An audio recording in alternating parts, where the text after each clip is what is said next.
سردار چبوترے پر اور باقی لوگ اس کے ارد گرد بیٹھے عبداللہ کا انتظار کر رہے تھے، لیکن یہ انتظار لمبا ہوتا جا رہا تھا۔ پہلے کبھی ایسا نہیں ہوا تھا۔ عبداللہ ہر روز وقت مقررہ پر چبوترے پر پہنچ جاتا تھا۔ سردار نے کچھ دیر انتظار کے بعد تاکو سے کہا کہ وہ جھونپڑی میں جا کر دیکھے کہ کہیں عبداللہ بیمار تو نہیں ہے۔ تھوڑی دیر بعد عبداللہ تاکو کے سہارے آہستہ آہستہ چلتا ہوا چبوترے کی طرف آ رہا تھا۔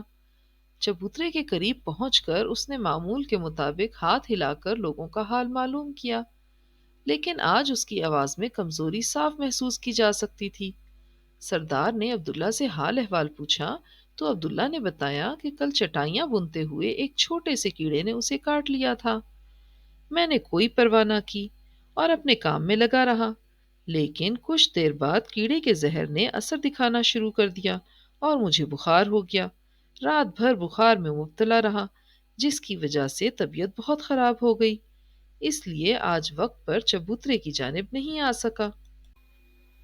یہ سن کر سردار نے ساگو سے کہا کہ سامنے پتھروں کے قریب اگی ہوئی جھاڑی کے پتے توڑ کر لے آؤ۔ ساگو جلدی سے پتے لے آیا تو ان پتوں کو دو پتھروں میں پیس کر عبداللہ کو کھلایا گیا۔ تھوڑی دیر بعد عبداللہ کی طبیعت بحال ہونے لگی۔ سردار نے عبداللہ سے کہا کہ وہ آج آرام کرے، ہم سچی کہانی کا باقی حصہ کل سنیں گے۔ اس کے جواب میں عبداللہ نے کہا کہ اب میری طبیعت بہتر ہو رہی ہے، اس لیے اب اسے سچی کہانی سنانے میں مشکل پیش نہیں آئے گی۔ میرا تو ایمان ہے کہ میں آپ لوگوں کو سچی کہانی سناؤں گا تو اس کی برکت سے میں بالکل صحت مند ہو جاؤں گا۔ یہ تو آپ نے عجیب بات بتائی ہے، سردار نے حیرت سے کہا۔ میں کل بتا رہا تھا کہ عبداللہ نے اپنی بات کا آغاز کرتے ہوئے کہا، جنگ بدر میں مسلمانوں سے شکست کھانے کے بعد مکہ کے سردار اس ناکامی کا بدلہ لینے کے لیے سخت بے چین تھے۔ اس بے چینی اور انتقام کی آگ پر مدینہ کے سردار کعب بن اشرف اور عبداللہ بن ابی کی شر انگیزیوں نے جلتی پر تیل کا کام کیا۔ مکہ کے سرداروں نے ارد گرد کے قبائل کے جنگجو اکٹھے کیے اور زیادہ سے زیادہ سامان جنگ جمع کر لیا، اور ابو سفیان کی سپہ سالاری میں مدینہ پر حملے کے لیے پیش قدمی شروع کر دی۔ مسلمانوں کو جب اہل مکہ کی مدینہ کی جانب جنگ کے لیے پیش قدمی کا پتہ چلا تو انہوں نے جواب میں کیا کیا؟ تاکو نے پوچھا۔ رحمت دو جہاں صلی اللہ علیہ وآلہ وسلم کو جب پتہ چلا کہ سرداران مکہ 3000 مسلح جنگجوؤں کے ساتھ مدینے پر حملہ آور ہونے کے لیے روانہ ہو چکے ہیں تو آپ نے اپنے جانثار صحابہ کو مشورے کے لیے جمع کیا۔ کچھ صحابہ نے، عبداللہ نے ابھی اتنا ہی کہا تھا کہ راکو نے پوچھا، صحابہ سے کیا مراد ہے؟ صحابہ دراصل لفظ صحابی کی جمع ہے، صحابی کا معنی ساتھی ہے۔ رحمت دو جہاں صلی اللہ علیہ وآلہ وسلم کے وہ ساتھی جو آپ پر ایمان لائے، دل و جان سے آپ کا ہر موقع پر ساتھ دیا اور ایمان ہی کی حالت میں فوت ہوئے، انہیں صحابہ کہا جاتا ہے۔ عبداللہ نے لفظ صحابہ کا مطلب بتانے کے بعد اپنی بات دوبارہ شروع کرتے ہوئے کہا، کچھ صحابہ نے رائے دی کہ دشمن کی فوج کا مقابلہ مدینہ شہر کے اندر رہ کر کیا جائے۔ کچھ پرجوش صحابہ نے اس خواہش کا اظہار کیا کہ دشمن کا مقابلہ شہر سے باہر نکل کر کھلے میدان میں کیا جائے۔ ابھی یہ باتیں ہو رہی تھیں کہ نماز عصر کا وقت ہو گیا۔ نماز کے بعد رحمت دو جہاں صلی اللہ علیہ وآلہ وسلم گھر تشریف لے گئے۔ نیچے اوپر 2 زرہیں پہنی، تلوار اور ہتھیاروں سے آراستہ ہو کر باہر تشریف لائے۔ یہ اس رائے کی تائید تھی کہ آپ صلی اللہ علیہ وآلہ وسلم شہر سے باہر نکل کر کھلے میدان میں اسلام کے دشمنوں سے مقابلہ کرنا چاہتے ہیں۔ سرداران مکہ 3000 کی مسلح فوج کے ساتھ مدینے پر چڑھائی کرنے کے لیے آ رہے تھے۔ اس کے مقابلے میں مسلمانوں کی فوج کی تعداد کتنی تھی؟ باکو نے سوال کیا۔ مسلمانوں کی فوج کی تعداد صرف 1000 تھی، لیکن جنگ شروع ہونے سے کچھ دیر پہلے یہ تعداد 1000 کے بجائے 700 رہ گئی۔ عبداللہ کی بات جاری تھی کہ سردار اور دوسرے لوگوں نے ایک ساتھ چونک کر پوچھا، یہ کیوں اور کیسے ہوا؟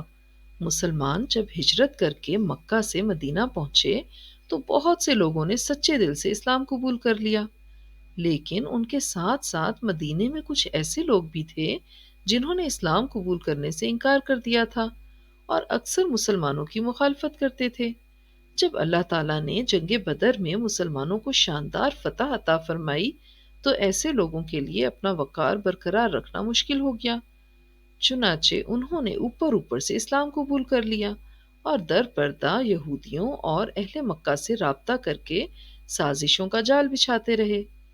ایسے لوگوں کو جو ظاہری طور پر مسلمان ہوں لیکن دل سے اسلام پر ایمان نہ لائے ہوں، منافق کہا جاتا ہے۔ ایسے لوگوں کا رئیس عبداللہ بن ابی تھا، جس کا ذکر پہلے کر چکا ہوں۔ جب رحمت دو جہاں صلی اللہ علیہ وآلہ وسلم کی مدینہ آمد سے اس کا بادشاہ بننے کا خواب خاک میں مل گیا تو اسے اس بات کا بہت دکھ اور رنج ہوا۔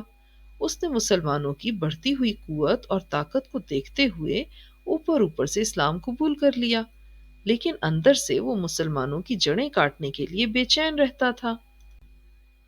یہ عبداللہ بن ابی ہی تھا جو سرداران مکہ سے احد کے مقام پر جنگ سے کچھ ہی دیر پہلے اپنے 300 کے قریب منافق ساتھیوں کو لے کر مسلمانوں کی فوج سے الگ ہو گیا۔ اس کا منصوبہ یہ تھا کہ اس اقدام سے مسلمانوں کے حوصلے پست ہو جائیں گے اور سرداران مکہ کی فوج کو مسلمانوں پر برتری حاصل ہو جائے گی۔ یوں اس کی بادشاہت کے راستے میں روڑے اٹکانے والے مسلمانوں کا خاتمہ ہو جائے گا۔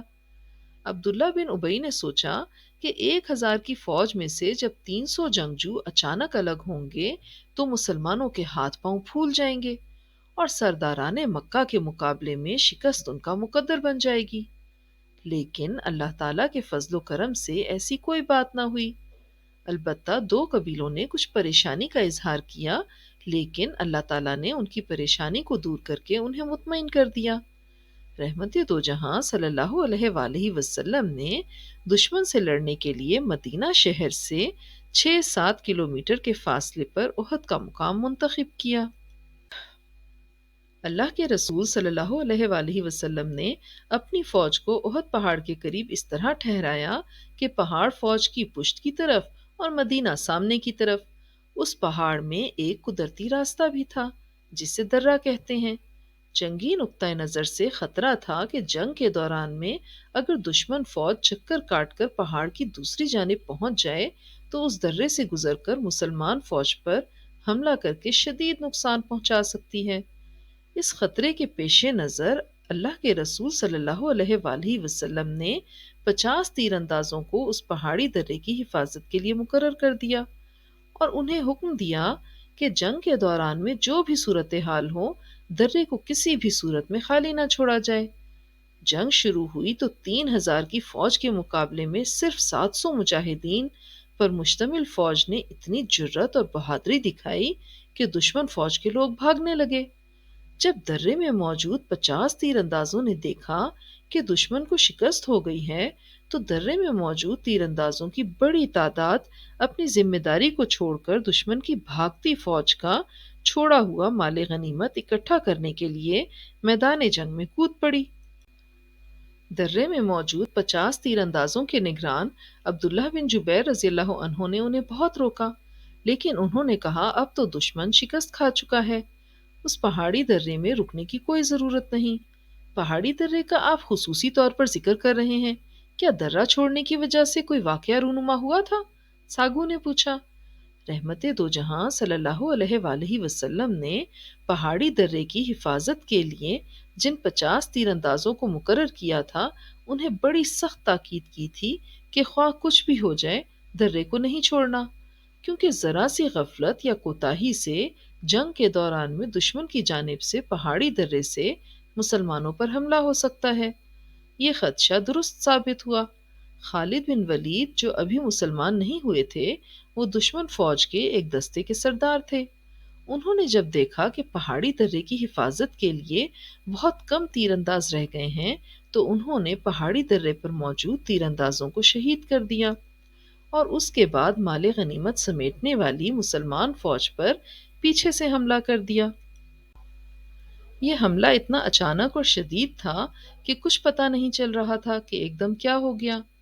اس اچانک حملے کے نتیجے میں 70 مسلمان شہید ہو گئے جبکہ بے شمار زخمی ہوئے۔ زخمیوں میں رحمت دو جہاں صلی اللہ علیہ وآلہ وسلم بھی شامل تھے۔ درے کے تیر اندازوں نے اللہ کے رسول صلی اللہ علیہ وآلہ وسلم کے حکم کی تعمیل نہ کی تو اللہ تعالیٰ نے رحمت دو جہاں صلی اللہ علیہ وآلہ وسلم کے احکام کی نافرمانی پر مسلمانوں کی فتح کو شکست میں بدل دیا۔ عبداللہ نے بتایا، کیا جنگ احد کے نتیجے میں مکہ کے سرداروں نے مسلمانوں کو شکست دے کر مدینہ پر قبضہ کر لیا؟ تاکو نے سوال کیا۔ جنگ احد میں مسلمانوں کو شکست نہیں ہوئی تھی۔ در حقیقت اللہ تعالیٰ نے مسلمانوں پر واضح کیا تھا کہ اگر تم اللہ اور اس کے رسول صلی اللہ علیہ وآلہ وسلم کے احکامات کو نہیں مانو گے تو کسی بھی وقت کامیابی ناکامی میں بدل سکتی ہے۔ خالد بن ولید اور ان کے مسلح دستے کے اچانک حملے سے مسلمانوں کو وقتی طور پر ناکامی کا سامنا کرنا پڑا، لیکن جلد ہی رحمت دو جہاں صلی اللہ علیہ وآلہ وسلم کے جانثار مجاہد آپ صلی اللہ علیہ وآلہ وسلم کے ارد گرد جمع ہو گئے اور دوبارہ صف بندی کر کے دشمنوں کی فوج کی جانب بڑھے۔ یہ دیکھ کر دشمن فوج نے پسپائی اختیار کرنے میں عافیت جانی۔ مکہ کے سرداروں کی فوج مدینہ کو تو فتح نہ کر سکی، البتہ جنگ سے واپسی پر دشمن فوج کے سپہ سالار ابو سفیان نے اعلان کیا کہ اب فیصلہ کن جنگ اگلے سال ہوگی۔ اس کے جواب میں رحمت دو جہاں صلی اللہ علیہ وآلہ وسلم کی جانب سے جذبہ ایمان سے سرشار صحابی حضرت عمر فاروق رضی اللہ عنہ نے ابو سفیان سے کہا کہ ہمیں تمہارا چیلنج قبول ہے۔ اس کا مطلب یہ ہوا کہ جنگ احد ہار جیت کے فیصلے کے بغیر ختم ہوئی، البتہ بھگوان کی طرف سے مسلمانوں کو اپنے نبی کی بات نہ ماننے کی سزا ملی۔ راکو نے اپنی رائے پیش کرتے ہوئے کہا، راکو کی رائے بالکل درست ہے۔ یہی وجہ ہے کہ مسلمانوں نے اس سنگین غلطی سے سبق سیکھا، اللہ کے حضور توبہ استغفار کیا، جس کا نتیجہ یہ نکلا کہ آنے والے دن مسلمانوں کی کامیابیوں اور کامرانیوں کا پیغام لے کر آئے۔ یہ کامیابیاں اور کامرانیاں کیا تھیں؟ ان کا ذکر آئندہ گفتگو میں ہوگا۔ اس وقت میں اپنی بات کو یہیں ختم کرتا ہوں۔ یہ کہہ کر عبداللہ آہستہ قدموں سے اپنی جھونپڑی کی طرف بڑھنے لگا۔ پیارے دوستو، امید ہے کہ آپ کو یہ کہانی پسند آ رہی ہوگی۔ اگر آپ نے ہمارے چینل کو ابھی تک سبسکرائب نہیں کیا تو اسے سبسکرائب کر لیں، اور اگر آپ کو یہ کہانی پسند آ رہی ہے تو اس کو لائک کریں، شیئر کریں اور کامنٹ سیکشن میں جا کر کامنٹ دینا نہ بھولیے گا۔ شکریہ۔